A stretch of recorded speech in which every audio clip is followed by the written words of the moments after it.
Si vous avez suivi tous les cours sur les bases de la programmation orientée objet en PHP, vous avez dû remarquer qu'à de nombreuses reprises, j'ai parlé de visibilité des membres d'une classe, c'est-à-dire les propriétés et les méthodes.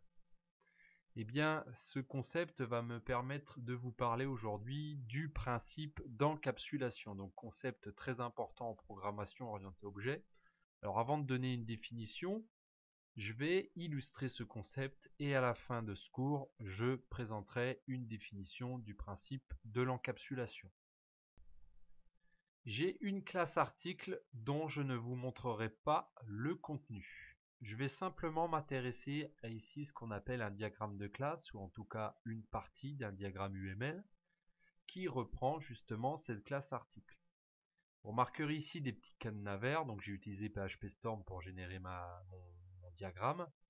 Et en fait, vous remarquerez que c'est un rectangle dont le haut constitue le nom de ma classe. Et ensuite, par M, cela désigne toutes les méthodes de ma classe. Et le petit cadenas ouvert désigne la visibilité de mes méthodes ici, c'est-à-dire qu'ici, mes méthodes sont publiques, donc accessibles depuis l'extérieur. J'ai volontairement affiché que les éléments qui sont publics, puisque pour illustrer le principe d'encapsulation, il faut bien comprendre que, en fait, je ne peux voir depuis l'extérieur que les choses qui sont publiques. En fait, lorsqu'on a une classe telle que celle-ci, on s'aperçoit finalement que le développeur qui utilise la classe ne pourra utiliser que des éléments publics. Donc pourquoi on afficherait les éléments qui seraient privés, donc invisibles? Donc c'est exactement ce que j'ai fait ici. Je n'affiche que les éléments qui sont publics, donc visibles depuis l'extérieur. Alors une fois qu'on a cet élément-là, on sait qu'on peut récupérer un nom, on sait que l'on peut affecter un nom avec setName, obtenir une description, affecter une description, donc c'est ce qui correspond au mutateur et au setter de certaines propriétés qui sont privées. Mais nous, encore une fois, on s'en fiche, puisque en tant que développeur et qu'on se situe à l'extérieur de la classe, on n'a accès qu'aux seuls éléments qui sont publics.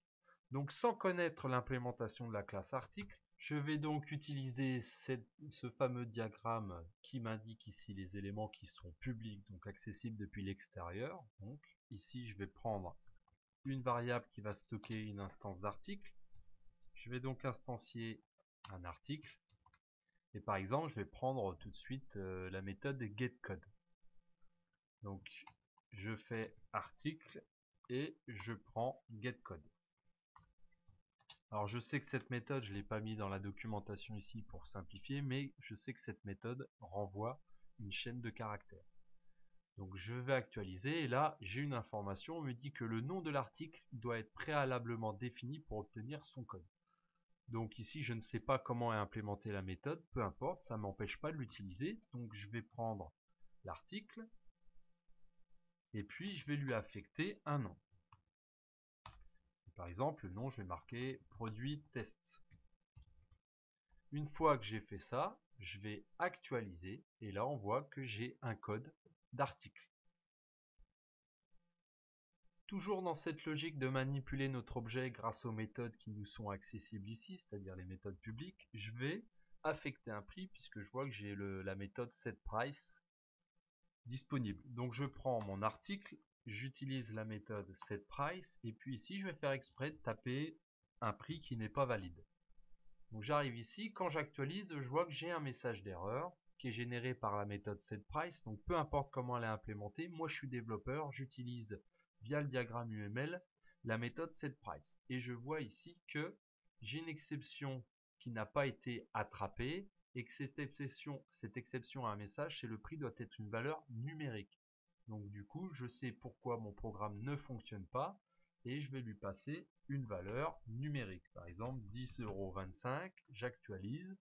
Et ici, quand je mets à jour, je n'ai plus de message d'erreur. Donc je vais afficher, suite à un saut de ligne, le prix de mon article. Donc article, getPrice.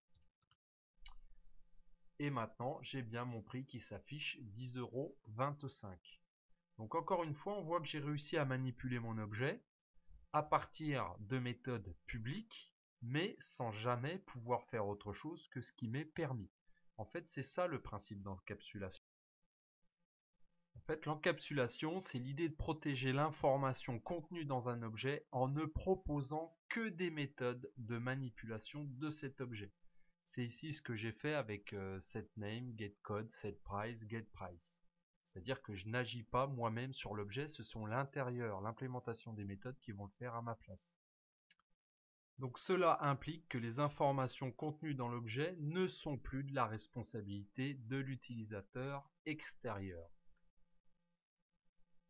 Souvent en programmation orientée objet, on dit que l'objet est vu de l'extérieur comme une boîte noire, c'est-à-dire on ne sait pas ce qui se passe à l'intérieur, on voit que l'extérieur, donc ce qu'il est possible de faire.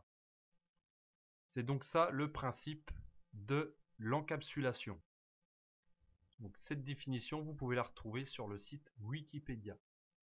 Voilà, j'espère que vous avez compris le principe de l'encapsulation, concept très important en programmation orientée objet, et je vous dis à bientôt pour une nouvelle vidéo.